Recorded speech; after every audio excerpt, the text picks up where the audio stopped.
नमस्ते, मैं आप सभी का स्वागत करता हूं। आज हम एनसीईआरटी की कक्षा 11वीं की भौतिकी विषय का दूसरा अध्याय, जिसका शीर्षक मात्रक एवं मापन है, के बारे में चर्चा करेंगे। इस अध्याय में हम कई प्रकरणों की चर्चा करेंगे, जिसमें विभिन्न प्रकार की भौतिक राशियों की बात करेंगे, उनके मापन की बात करेंगे और मापन से जुड़े हुए मात्रकों की भी चर्चा करेंगे। मैं यहाँ इस क्रम को थोड़ा सा उल्टा करना चाहूँगा और प्राथमिकता के अनुसार सबसे पहले हम मापन की चर्चा करेंगे कि किस प्रकार मापन किया जाता है और मापन में त्रुटियां किस प्रकार से आती हैं। तो आइए सबसे पहले हम चर्चा करते हैं मापन में त्रुटियों के बारे में। तो आइए सबसे पहले हम चर्चा करते हैं मापन में त्रुटियों की और इससे संबंधित दो महत्वपूर्ण पदों की, जिसको यथार्थता और परिशुद्धता के नाम से जानते हैं। तो सर्वप्रथम मैं इसकी रूपरेखा के बारे में चर्चा करना चाहूँगा। हम बात करेंगे मापन और अनिश्चितता की, फिर यथार्थता और परिशुद्धता की, फिर हम त्रुटियों के प्रकार की बात करेंगे, जिसमें क्रमबद्ध, यादृच्छिक व अल्पतमांक त्रुटियां सम्मिलित हैं।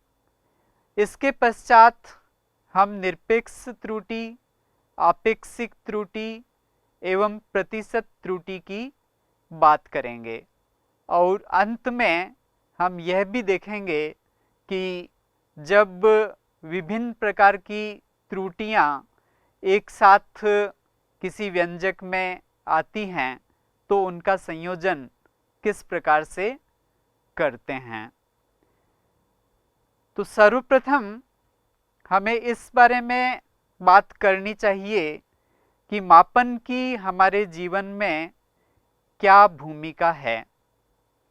अगर आप ज्ञात विश्व की बात करें, दृश्य विश्व की बात करें, तो इसमें जो भी परिघटनाएं होती हैं, जो भी तथ्य हमारे सामने उद्घाटित होते हैं, तो उनसे संबंधित एक सिद्धांत होता है और उस सिद्धांत को प्रमाणित करने वाले प्रयोग भी होते हैं और इन दोनों की निर्भरता एक दूसरे पर अन्योन्याश्रित है।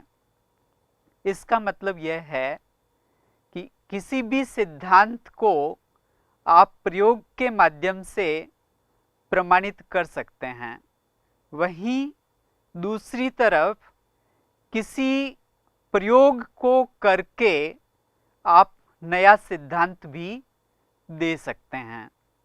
लेकिन जहाँ तक इनके प्राथमिकता की या इनके महत्व की बात करें, तो प्रयोग का महत्व और ज़्यादा है, और वो इसलिए कि प्रयोग से सिद्धांत तो हम दे ही दे सकते हैं, इसके अलावा प्रयोग ही ऐसी एक चीज होती है जिसके माध्यम से हम सिद्धांतों को सत्यापित करते हैं।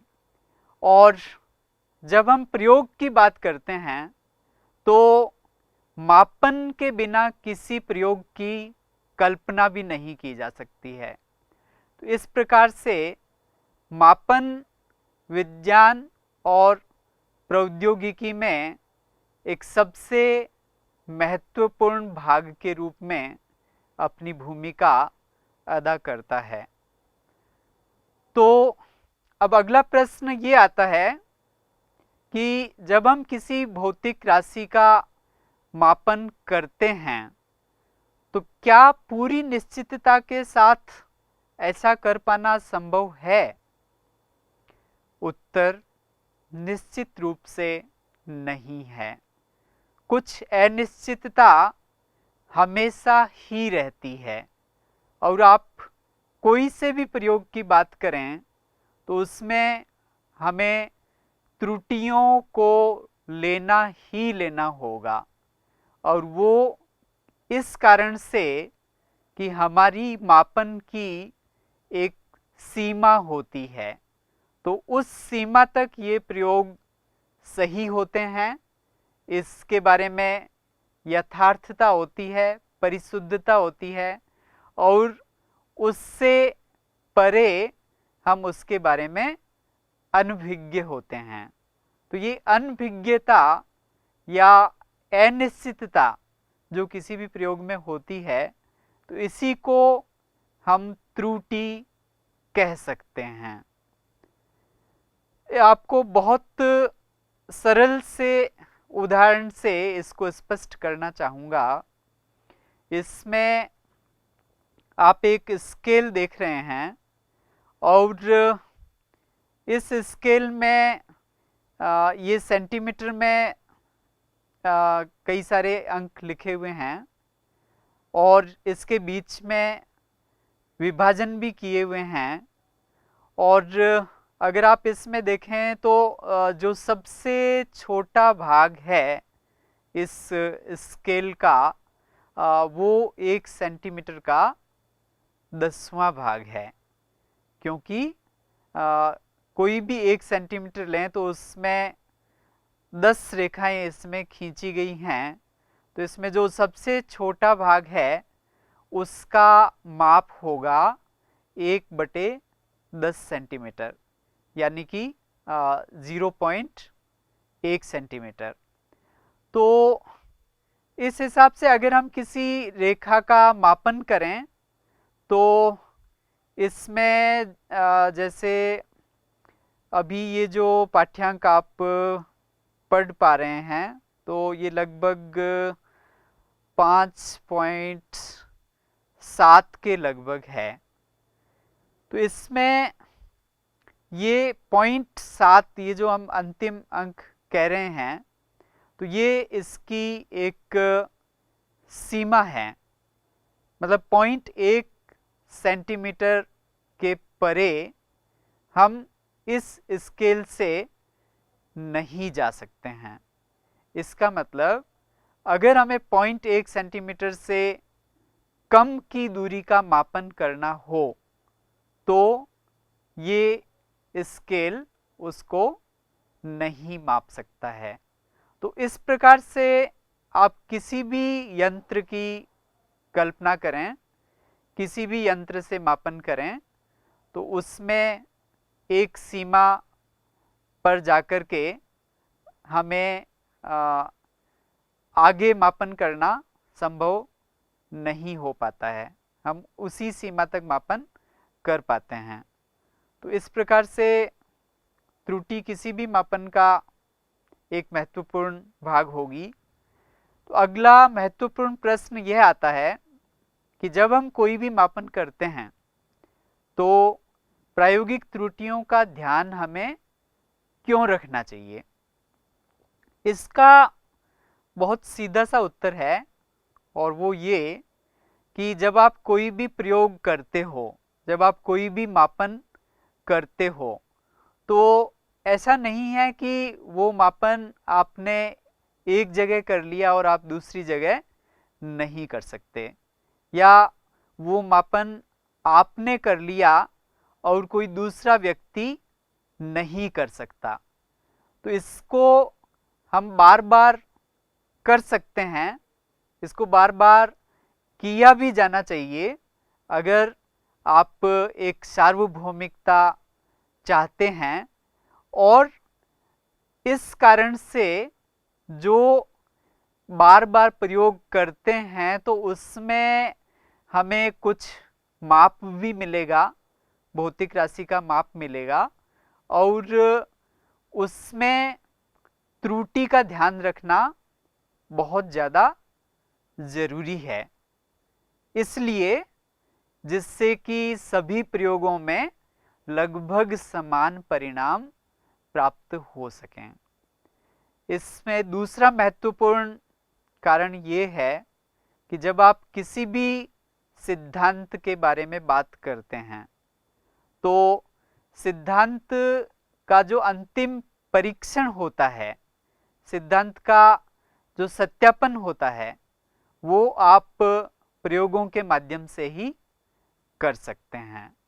तो इस कारण से प्रायोगिक त्रुटियों का हमें ज्ञान होना चाहिए, अच्छी प्रकार से ज्ञान होना चाहिए। और अगर आप उचित रूप से त्रुटियों के बारे में जानते हैं तो उस स्थिति में आप सही निष्कर्ष निकाल पाएंगे और कोई भी आपको मूर्ख नहीं बना सकता है। तो शायद आपको त्रुटियों की महत्व का ज्ञान हो गया होगा कि क्यों ये ज़रूरत है। ये विज्ञान के किसी भी शाखा में, अगर हम दैनिक जीवन की बात करें तो विज्ञान और प्रौद्योगिकी का कोई सा भी भाग हो, इसमें हम मापन के बिना अपने जीवन की कल्पना ही नहीं कर सकते हैं। तो आइए अब इस बहुत महत्वपूर्ण विषय त्रुटि के बारे में हम और अधिक बात करते हैं। निश्चित रूप से आप इस बात से सहमत होंगे कि हम त्रुटियों को अपने प्रयोगों में, अपने मापन में न्यूनतम करना चाहते हैं। इसका अर्थ यह है कि हम यथार्थ परिणाम चाहते हैं और मापन में अधिक से अधिक परिशुद्ध होना चाहते हैं। यहाँ मैंने दो पदों का प्रयोग किया, यथार्थता और परिशुद्धता। तो ये वास्तव में क्या हैं, इनका क्या वैज्ञानिक अर्थ है, आइए इसके बारे में थोड़ा सा जानते हैं।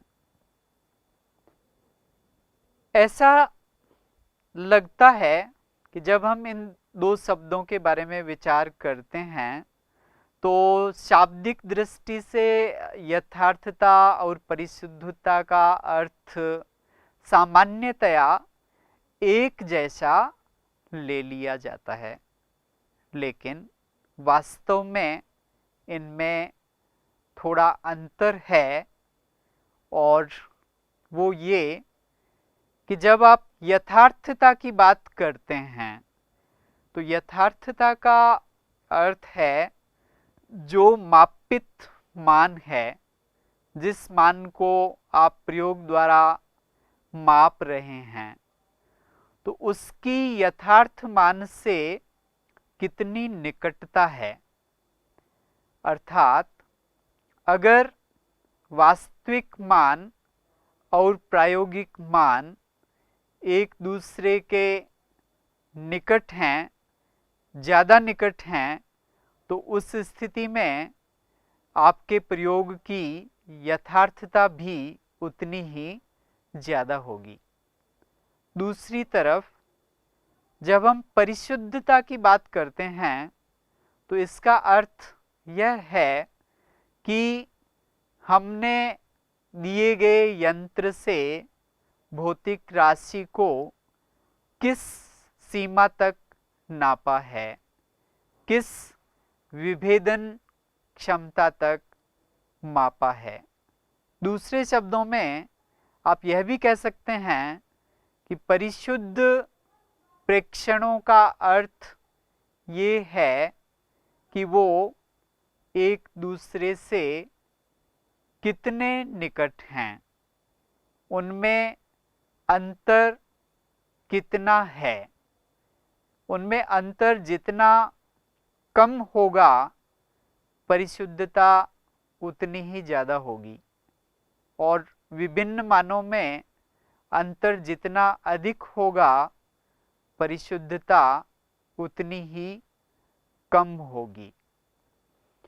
एक और उदाहरण इसको समझने के लिए हम लेते हैं। यहाँ आप दो घड़ियों द्वारा रिकॉर्ड किया गया समय देख पा रहे हैं। मान लीजिए किसी समय 12 बजे हैं, बिल्कुल 12 बजे हैं, मतलब 12:0 और 0 सेकंड। और इस समय को दो घड़ियों के माध्यम से आप एक सप्ताह के अलग अलग दिनों में मापते हैं। तो ये घड़ी एक द्वारा मापा गया समय है और ये घड़ी दो द्वारा मापा गया समय है। अब इसमें अगर आपसे ये कहा जाए कि इन दोनों घड़ियों में से आप कौन सी घड़ी लेना अधिक पसंद करेंगे मापन के हिसाब से, तो उस स्थिति में आप देख पा रहे हैं कि घड़ी एक द्वारा दिखाया गया समय 12 बजे के आसपास है सभी 7 दिनों में, जबकि घड़ी दो द्वारा दिखाया गया समय 10 बजे के आसपास है। यथार्थ मान इस स्थिति में 12 बजे है, तो इस कारण से घड़ी एक की यथार्थता घड़ी दो से ज़्यादा है, क्योंकि घड़ी दो में वास्तविक समय से अंतर बहुत ज़्यादा है। घड़ी एक में ये अंतर बहुत कम है और दो में ज़्यादा है। लेकिन इसी तथ्य को हम एक दूसरे दृष्टिकोण से विचार करते हैं, और वो ये कि आप ये देखें कि समय में परिवर्तन किस न्यूनतम सीमा से अधिकतम सीमा तक हो रहा है। तो इसके बीच में जो अंतर होता है उसको हम परिसर के नाम से जानते हैं। और घड़ी एक के मामले में ये न्यूनतम समय है 11:59 और 8 सेकंड, और अधिकतम समय जो हम देख पा रहे हैं वो है 12:01 और 50 सेकंड। तो 12 बजने में ये 52 सेकंड तो वहाँ से आगे 11:59 8 सेकंड 52 वहाँ से, और ये जो 12:01 और 50 सेकंड, तो 1 मिनट का मतलब 60 सेकंड, 60 और 50 110 सेकंड, 110 और 52 162। तो प्रथम घड़ी का परिसर 162 सेकंड है, मतलब 162 सेकंड तक इसमें परिवर्तन होता है न्यूनतम से अधिकतम मान के बीच में।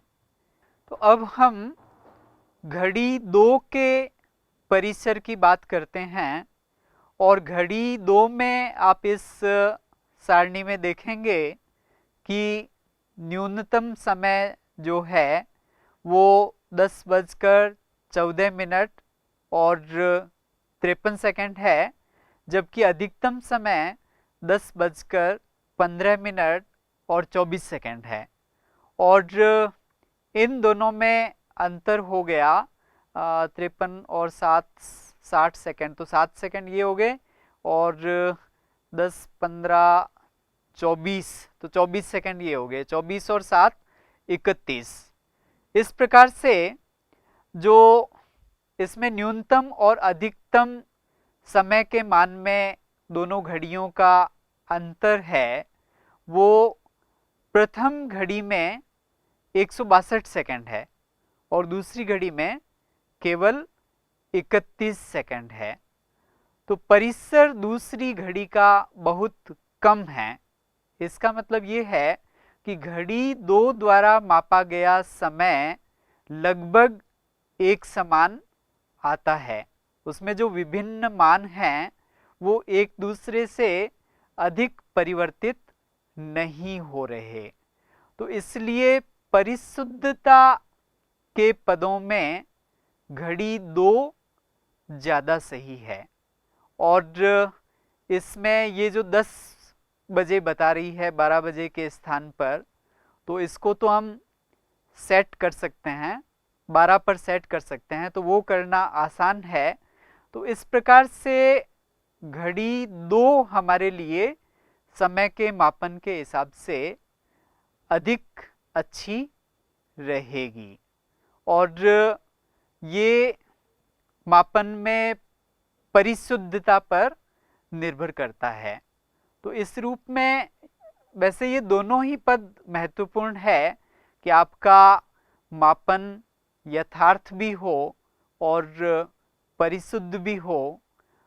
लेकिन जहाँ कहीं हम संदर्भ मान को बदल सकते हैं तो उस स्थिति में हमारे लिए परिशुद्धता अधिक महत्वपूर्ण है यथार्थता की तुलना में।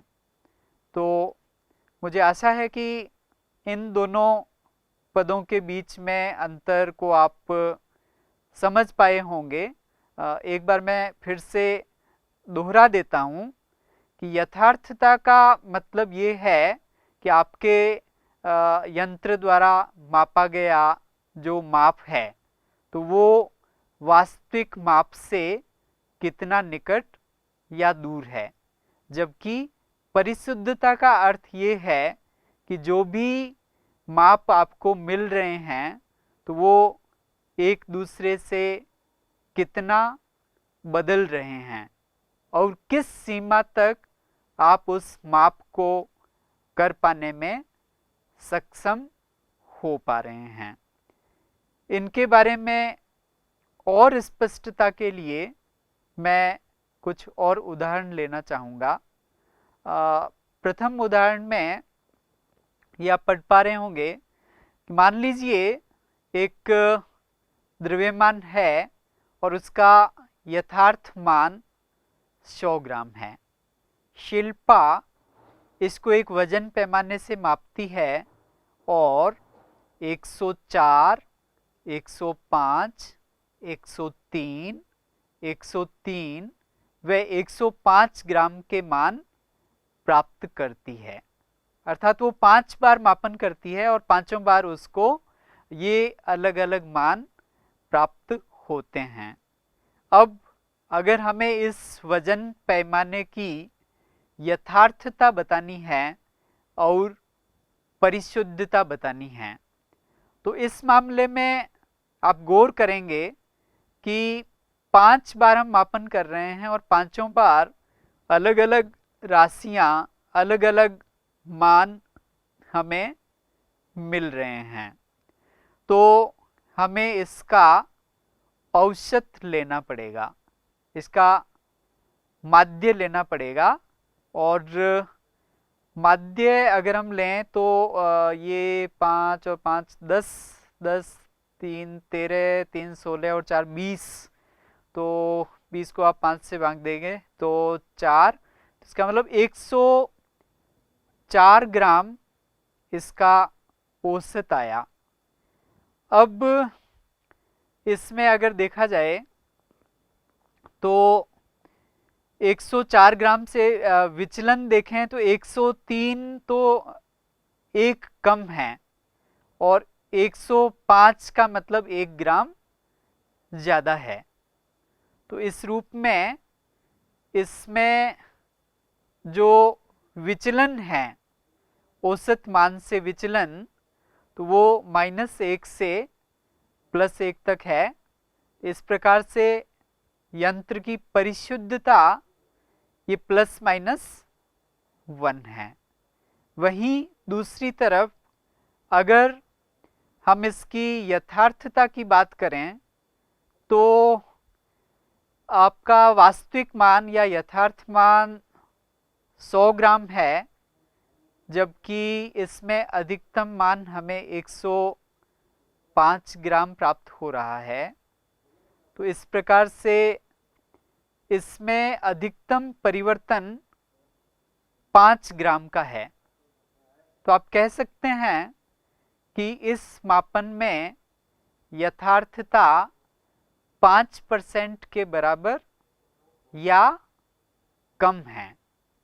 मतलब अधिकतम यथार्थता 5% है, कुछ मामलों में ये उससे कम भी है।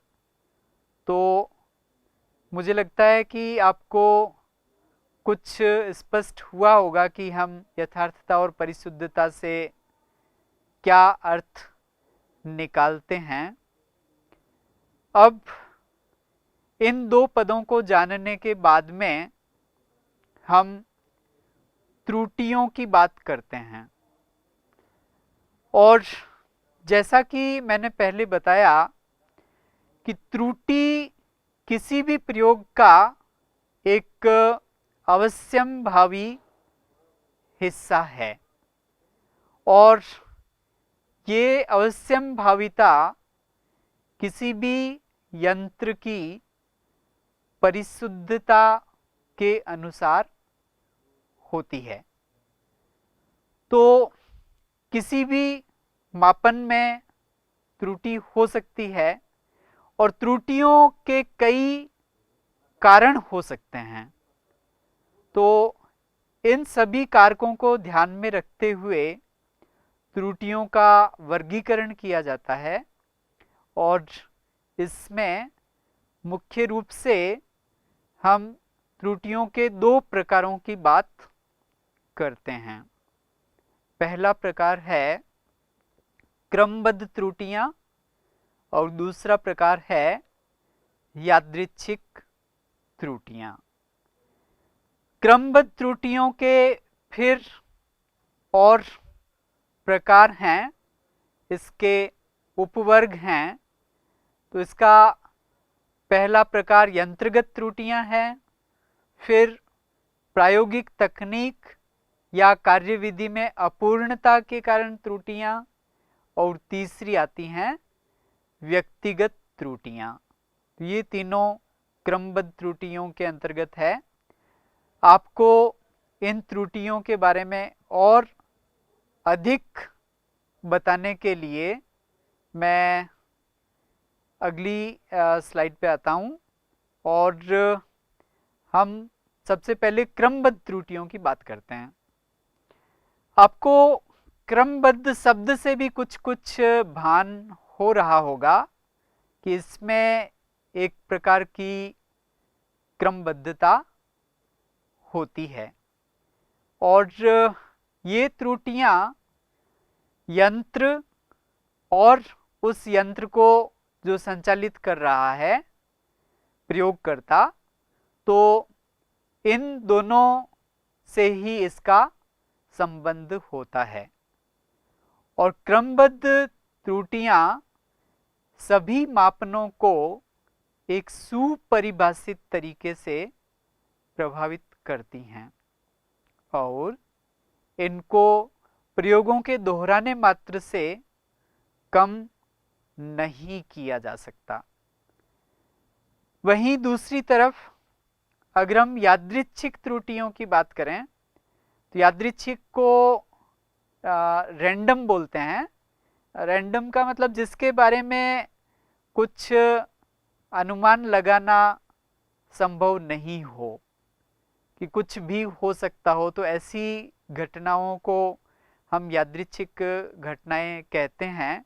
और उसी शब्द से इस त्रुटि का भी उद्भव हुआ है, यादृच्छिक त्रुटियां। तो ये अनियमित होती हैं और इसलिए चिन्ह और आकार के संदर्भ में यादृच्छिक होती हैं। चिन्ह का मतलब ये कभी औसत मान से अधिक भी मान हमें मिल सकता है और उससे कम मान भी मिल सकता है।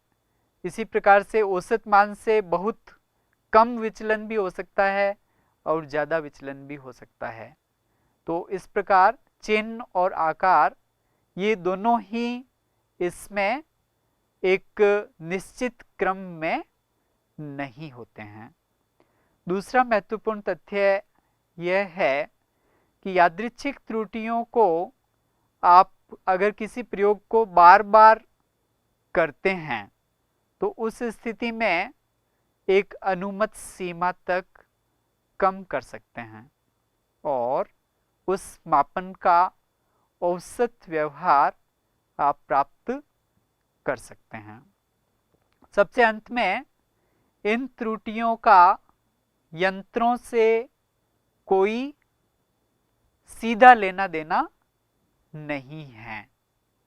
मतलब आप किसी एक यंत्र की बनावट के बारे में बात करें या उससे मापन के बारे में बात करें तो इसका सीधा सीधा यंत्र के जो भी प्राचल हैं, यंत्र से संबंधित जो भी तथ्य हैं, तो उससे इसका कोई सीधा लेना देना नहीं होता है। आपको थोड़ा और स्पष्ट करता हूं कि इन त्रुटियों को हम कैसे पहचानें। तो सबसे पहले हम क्रमबद्ध त्रुटि की बात करते हैं। इस त्रुटि के मामले में जब आप किसी मापन को दोहराते हैं और ऐसा देखते हैं कि मापन के जो परिणाम है तो उसमें नियमित परिवर्तन हो रहा है। नियमित का मतलब ये हुआ कि अगर आप चिन्ह और आकार के रूप में देखें तो एक निश्चित दिशा में इसमें परिवर्तन होते हैं, एक निश्चित रूप में इसमें परिवर्तन होते हैं।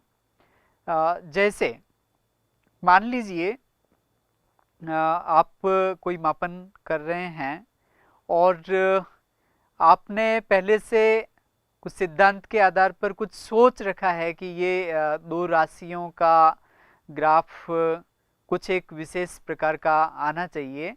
मान लीजिए आपने सरल रेखा अपेक्षित की है और जब आप मापन करते हैं तो ग्राफ में सरल रेखा की जगह वक्र रेखा प्राप्त हो जाती है। विशेष रूप से जब आप लघु गणकीय प्लॉट की बात करते हैं तो अपेक्षित व्यवहार से अगर आप विचलन प्राप्त करते हैं तो आप ये अनुमान लगा सकते हैं कि आप क्रमबद्ध त्रुटि की बात कर रहे हैं। इसमें अगला बिंदु ये है कि किसी भी मापन में आपका कुछ पैमाना होता है, कुछ संदर्भ मान होते हैं। तो अगर संदर्भ मान परिवर्तित हो रहे हैं तो उस स्थिति में आप कह सकते हैं कि आप क्रमबद्ध त्रुटि की बात कर रहे हैं। इसको मैं थोड़ा सा और स्पष्ट करना चाहूँगा। जैसे आप किसी तापमापी से तापमान को मापते हो, मान लीजिए वायुमंडलीय दाब पर आप बर्फ का तापमान देख रहे हो तो ये 0 डिग्री सेल्सियस आना चाहिए। अब आपने कोई तापमापी उपयोग किया ये तापमान मापने के लिए और आपको 0 डिग्री सेल्सियस की जगह 0.6 डिग्री सेल्सियस मिल गया। तो ये एक संदर्भ मान है जिसको हम पानी का गलन बिंदु बोलते हैं। तो ये 0 डिग्री सेल्सियस होना चाहिए और इसकी जगह आपको कुछ और मान मिल रहा है। तो इसका मतलब यहाँ हम क्रमबद्ध त्रुटि की बात कर रहे हैं। वो उस यंत्र के कारण से इस मापन में त्रुटि आ रही है, उस यंत्र के अंशांकन में इस स्थिति में कुछ समस्या है। अगला बिंदु ये है कि अगर आपने कोई शून्य सोचा, किसी मापन का परिणाम शून्य सोचा और शून्य की जगह पर आपको अशून्य मान मिल रहे हैं, तो यह भी क्रमबद्ध त्रुटि का भाग है। इसी प्रकार से अगर आप किसी मापन को बार बार करते हैं और ऐसा पाते हैं कि आपके मापन के परिणाम समान नहीं हैं, आप उस मान को फिर से नहीं प्राप्त कर पा रहे हैं, तो इस स्थिति में भी आप क्रमबद्ध त्रुटि की बात करेंगे। आपके लिए कुछ उदाहरण हैं जिससे आप ये जांच कर सकते हैं कि आपको ये संकल्पनाएं कहाँ तक समझ में आई। तो इन परिकल्पनाओं को समझने के लिए, इन संकल्पनाओं को समझने के लिए मैं आपको कुछ उदाहरण देना चाहूँगा जिससे आपको और अधिक स्पष्टता आएगी। तो पहले उदाहरण में हम ये देखते हैं कि मान लीजिए कोई एक विद्युत परिपथ दिया गया है और उसमें 2 एम्पियर की धारा प्रवाहित हो रही है। सुंदरम 5 बार परिपथ में प्रवाहित धारा को मापता है और हर बार 2.2 एम्पियर का मान प्राप्त करता है। तो अब आप इस स्थिति में देखते हैं कि प्रत्येक बार में 2.2 एम्पियर का मान हमें मिल रहा है, जो कि 2 एम्पियर से 0.2 एम्पियर ज़्यादा है। तो इसमें अगर आप चिन्ह की बात करें तो ये हर बार अधिक ही अधिक आ रहा है, ऐसा नहीं है कि किसी भी स्थिति में ये 2 एम्पियर से कम आता हो। तो इसमें माप की एक निश्चित दिशा है, परिणामों की एक निश्चित दिशा है। तो निश्चित रूप से इस स्थिति में हम क्रमबद्ध त्रुटि की बात कर रहे हैं। हम दूसरा उदाहरण लेते हैं। मान लीजिए उसी विद्युत परिपथ में जॉन उसी धारा को नापता है, लेकिन वो एक अधिक परिशुद्धता वाला अमीटर लेता है और 5 बार जो वो पाठ्यांक लेता है तो उसके मान 1.95, 2.21, 1.76, 2.12 और 2.07 एम्पियर हैं। तो अब आप इस स्थिति में देखेंगे कि परिणामों में बहुत परिवर्तन भी है और कुछ स्थिति में ये 2 एम्पियर से कम है, जबकि कुछ दूसरे मानों में ये 2 एम्पियर से अधिक है। तो इस स्थिति में आप निश्चित रूप से ये देख करके सीधे सीधे ये कह सकते हैं कि हम यादृच्छिक त्रुटि की बात कर रहे हैं। हम एक अंतिम उदाहरण लेते हैं। मान लीजिए शकीला एक दाब मापी का उपयोग कर रही है और उससे दाब को पढ़ रही है और वो 1.13 न्यूटन पर मीटर स्क्वायर दिखा रहा है, लेकिन जब वो इसको नोट करती है अपने कॉपी में तो वो इसको 1.31 न्यूटन पर मीटर स्क्वायर लिख देती है। अब इस स्थिति में सीधे सीधे आप कह सकते हैं कि ये शकीला की गलती है, उसकी व्यक्तिगत गलती है। तो ये जो त्रुटि होती है ये ना तो क्रमबद्ध त्रुटि है ना ही यादृच्छिक त्रुटि है, बल्कि ये व्यक्तिगत त्रुटि है।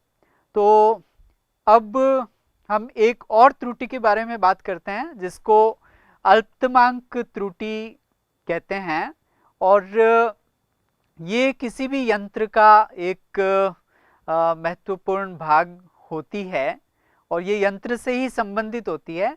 और अगर आप अधिक परिशुद्धता वाला यंत्र लेंगे तो इस त्रुटि को हम कम कर सकते हैं। इसका सीधा सीधा तकनीकी से भी संबंध है। अगर आपके पास अच्छी तकनीकी है तो आप कम अल्पतमांक की, बेहतर अल्पतमांक की बात कर सकते हैं और व्युत्पन्न भौतिक राशियों में ये त्रुटि आगे चली जाती है, अगर अर्थात प्रसारित या संचरित हो जाती है। तो इस प्रकार से हमने विभिन्न त्रुटियों की बात की।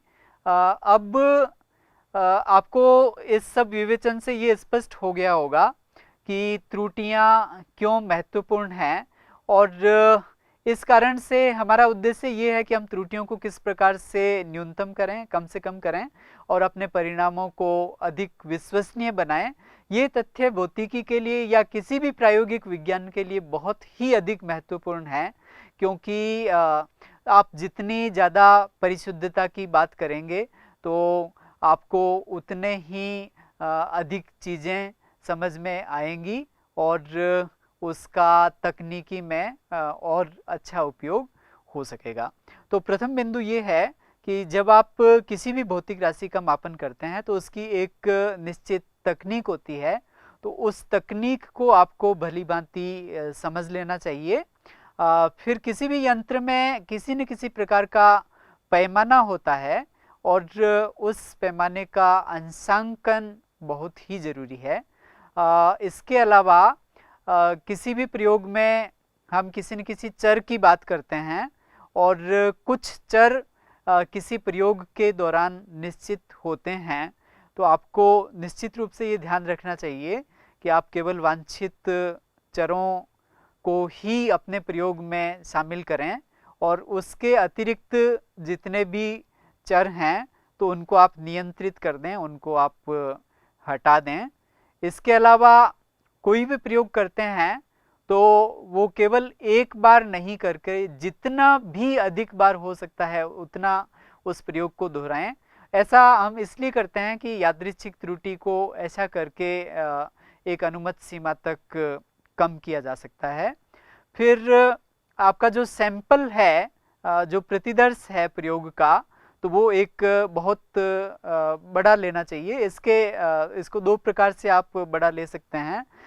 या तो आप एक ही परिणाम को अलग अलग बार करें और या आप एक ही प्रयोग को अलग अलग जनों से करवाएं, तो दोनों ही स्थितियों में हम अपने सैंपल को बड़ा कर सकते हैं।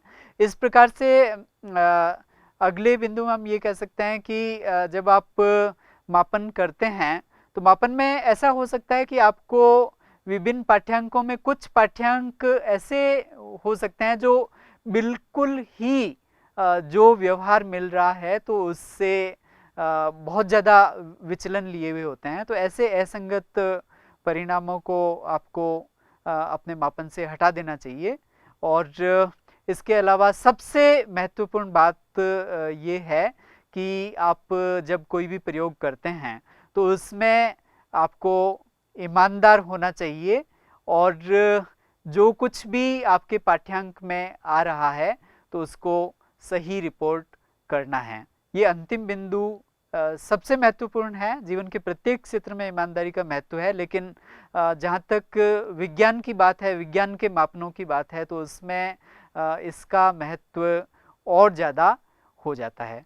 तो आशा है कि आप सभी जब भी कोई प्रयोग करेंगे, किसी भी प्रकार का प्रयोग करेंगे, तो इन सब बातों का आप ध्यान रखेंगे और प्रायोगिक त्रुटियों को कम से कम करने का प्रयास करेंगे।